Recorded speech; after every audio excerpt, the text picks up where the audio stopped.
ये एक्सपेरिमेंट होची मैग्नीशियम फीतार दहन यहाँ गोटे पूरा मैग्नीशियम रिबन यहाँ आम टे काटिक अलग करचे आटा है वाच ग्लास तापर आम नहीं दीटा लिटमस पेपर तापर यहाँ है चिमुटा बा टंग TONG टंग तापर आम ये टंग साहाय्य ये मैग्नीशियम जो सेगमेंट को धरवा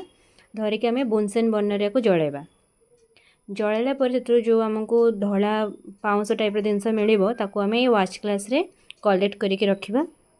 यहाँ है मैग्नीशियम ऑक्साइड जमती तुम रिएक्शन पढ़ी फास्ट चैप्टर फास्ट रिएक्शन यहाँ magnesium plus oxygen gives magnesium oxide तापर ये धला जिनस को धला पाउडर को आम गोटे सॉल्यूशन करवा केमिति करवा पानी पकईकी टिके करवा तापर आम चेक करवा ये मैग्नीशियम ऑक्साइड अम्लीय ना क्षारीय एबे आम पकेबा गोटे ब्लू लिटमस एबे देखिले कि ब्लू लिटमसर किसी भी कलर चेंज होनी तापर एबे आम पकेबा रेड लिटमस पकेबार किस समय पर आम देखा यहाँ ब्लू हो जाए माने मैग्नीशियम ऑक्साइड हूँ क्षारीय। ये एक्सपेरिमेंट होउछि लेड नाइट्रेट और पोटेशियम आयोडाइड मध्य होउथिबा अवक्षेपण प्रतिक्रिया। प्रथमे आम दुईटी टेस्ट ट्यूब को एक टेस्ट ट्यूब स्टैंड रखी से किसी परिमाणर जल नेबा तापर प्रथम टेस्ट ट्यूब आम पकाइबा लेड नाइट्रेट जहाँ देखापी एक धला रंगर पाउडर परी यहाँ आम प्रथम टेस्ट ट्यूब पकाई ताको भल भाव गोलाई एक सॉल्यूशन तैयारी करबा सॉल्यूशन टी देखापी टिके फेणुआ रहिबो तापर टेस्ट ट्यूब आम पकाइबा पोटेशियम आयोडाइड पकाई ताहाको मध्य भल भाव गोलाइबा जमीती एक क्लीयर ट्रांसपेरेंट सॉल्यूशन तैयारी हो बर्तमान आम पाखरे दुईटी टेस्ट ट्यूब अच्छी प्रथम टेस्ट ट्यूब लेड नाइट्रेट जहाँ देखापी टिके फेणुआ टिके गाढ़ द्वितीय टेस्ट ट्यूब रहिबा पोटेशियम आयोडाइड जहाँ देखापी एकदम क्लीयर और ट्रांसपेरेंट तापर आम पकाइबा पोटेशियम आयोडाइड को लेड नाइट्रेट रे एवं देखिबा कौन चेंज होची आम देखिबा कि सांगे सांगे एक हलदिया रंगर अवक्षेप सृष्टि होब हलदिया रंगटी होउछि लेड आयोडाइड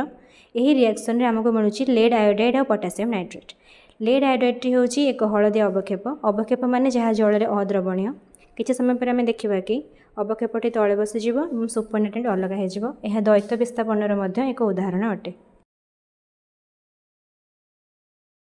ये एक्सपेरिमेंट होउछि जिंक और हाइड्रोक्लोरिक एसिड भितर होता विस्थापन प्रतिक्रिया।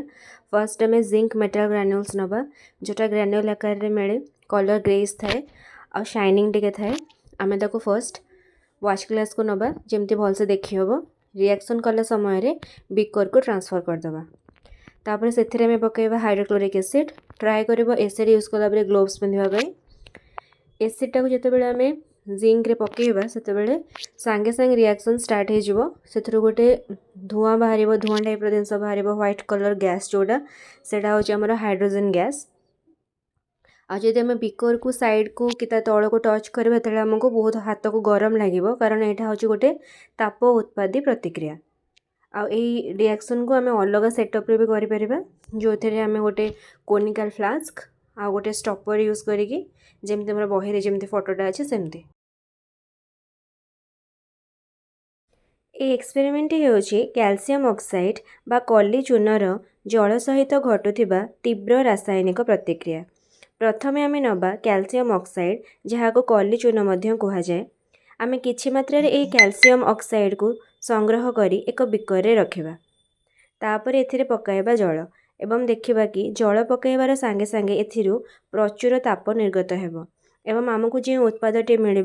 ताहा हेउछि कैल्शियम हाइड्रोक्साइड बा समित चून जहाँ को स्लेक्ट लाइम मध्य कहुए जदि आम यही बिकर साइड को टच करबा ताहले मध्य आमको ताप बाहर थिबार अनुभूत हेबो कारण यह हेउछि एक ताप उत्पादी रासायनिक प्रतिक्रिया।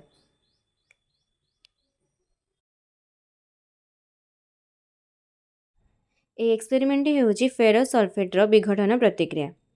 फेरस सल्फेट्र रंग होउछि लाइट ग्रीन एवं यार फॉर्मूला होउछि FeSO4.7H2O 7H2O टी होउछि यार स्फटिक जल अणु यह एबे हाइड्रेटेड फॉर्म रे अछि आम टंग साहाय्य एटा फिट करी बंसन बर्नर देखेबा किछि समय परे आम देखिपारिबा कि टेस्ट ट्यूब भितर जलर बिंदु गुड़िक देखा जाउछि कारण आमर जो स्फटिक जल थिला 7H2O सेटा वर्तमान बाष्पीभवन हो जाइए एवं आम पाचे एनहाइड्रस FeSO4 जार स्फटिक जल आउ नाही आउ कुछ समय पर आम देखा कि जो लाइट ग्रीन कलर थिला सेटा वर्तमान चेंज हो ब्राउन कलर हो जाइए कारण फेरस सल्फेटा वर्तमान फेरिक ऑक्साइड हो जाइए ता सहित एथुरु निर्गत होउछि सल्फर डाइऑक्साइड और सल्फर ट्राइऑक्साइड तो यहाँ हूँ गोटे विघटन प्रतिक्रिया जो गोटे प्रतिकारक दुई बा अधिक उत्पाद दिए। ये एक्सपेरिमेंट हूँ लेड नाइट्रेट बा PbNO3 होल 2 रो विघटन प्रतिक्रिया। प्रथम आम लेड नाइट्रेट नवा जहाँ देखापी एक धला रंगर पाउडर परी स्पैचुला साहाय्य कलेक्ट करी टेस्ट ट्यूब रे नवा तापर टंग साहाय्य या फिट करी आम बुनसेन बर्नर रे डायरेक्ट देखा। ये रिएक्शनटा टी अधिक समय लगे से वायर गज व्यवहार कले रिएक्शनटा आहरी अधिक लेट हम से डायरेक्ट देखाटा बेटर। आपको आम जिते बुनसेन बर्नर जलाइबा से आम देखा कि धीरे धीरे ब्राउन कलर देखा स्टार्ट हम और तार किसी समय पर गोटे ब्राउन कलर गैस बाहर कारण एबे रिएक्शन हो जाइए लेड नाइट्रेटा विघटन हो लेड ऑक्साइड नाइट्रोजन डाइऑक्साइड और ऑक्सीजन में परिणत हो। ये ब्राउन गैसटी हूँ NO2 बा नाइट्रोजन डाइऑक्साइड रो। यहाँ हूँ एक विघटन प्रतिक्रियार उदाहरण।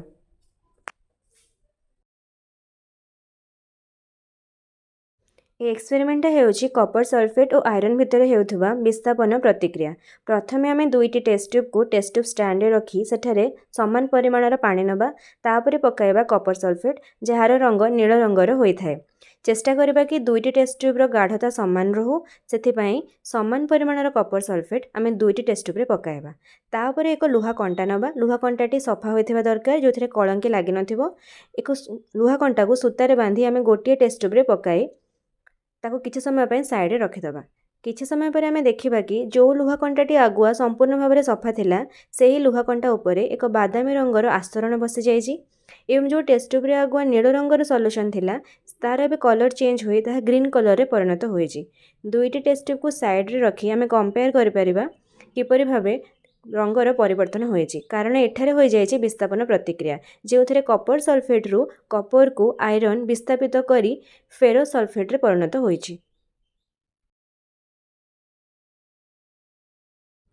ये एक्सपेरिमेंट हूँ बेरियम क्लोराइड और सोडियम सल्फेट मध्य होता अवक्षेपण प्रतिक्रिया। प्रथम आम दुईटी टेस्ट ट्यूब एक टेस्ट ट्यूब स्टैंड रखा से समान परिमाणर जल नवा। प्रथम टेस्ट ट्यूब आम पकाइबा बेरियम क्लोराइड जोटा देखापी एक धला रंगर पाउडर परी स्पैचुला किसी कलेक्ट करी आम प्रथम टेस्ट ट्यूब पकाई ताको किसी समय गोलाइबा जहाँफल से गोटे सल्यूशन बा द्रवण में तैयारी हम। नेक्स्ट टेस्ट ट्यूब आम सोडियम सल्फेट पकाइबा जोटा देखापी एक धला रंगर पाउडर परी यह स्पैचुला कलेक्ट करी टेस्ट ट्यूब पकाइबा एवं ताको भल भाव में गोलैदबा जमीती यहाँ गोटे द्रवण में परिणत हम। प्रतिक्रिया पूर्व आम देखिपर कि ये दुईटी टेस्ट ट्यूब समान भाव में देखा दुईटा जाक ट्रांसपेरेंट देखा आ कौन प्रकार अद्रवणीय पदार्थ भितर नाही किंतु जेतेबेले आम सोडियम सल्फेट को बेरियम क्लोराइड रे पकाइबा सांगे सांगे रिएक्शन हेबो एवं बेरियम सल्फेट तैयारी हम। बेरियम सल्फेट हूँ गोटे अवक्षेप अवक्षेप मान जोटा जल अद्रवणीय। तो रिएक्शन पर आम देखा कि धीरे धीरे प्रेसिपिटेशन बा अवक्षेपण प्रतिक्रिया स्टार्ट हम एवं प्रेसिपिटेट बा अवक्षेपटा तले बसीज जो जिनसटा तले बसे सेटा हला अवक्षेप बा प्रेसिपिटेट जोटा ऊपर रही सेटा सुपरनेटेंट। ये एक्सपेरिमेंट हूँ कपर जारण प्रतिक्रिया। प्रथम आम कि कपर गुंड को एक चीनामाटीर पात्र नवा कपर देखापी गोल्डन ब्राउन कलर तापर आम को बंसन बर्नर रे जलाइवाई चेष्टा करवा। किसी समय जल्ला पर देखा कि कपर दाना गुड़ाक धीरे धीरे कला पड़ा स्टार्ट कर आउ किसी समय पर यह संपूर्ण रूपे कला पड़ कारण एठारे हो जारण प्रतिक्रिया कपर ऑक्सीजन रो उपस्थिति रे कपर ऑक्साइड रे परिणत हम। एटा जारण प्रतिक्रिया गोटे उदाहरण होगा सहित संश्लेषण प्रतिक्रिया एक उदाहरण अटे।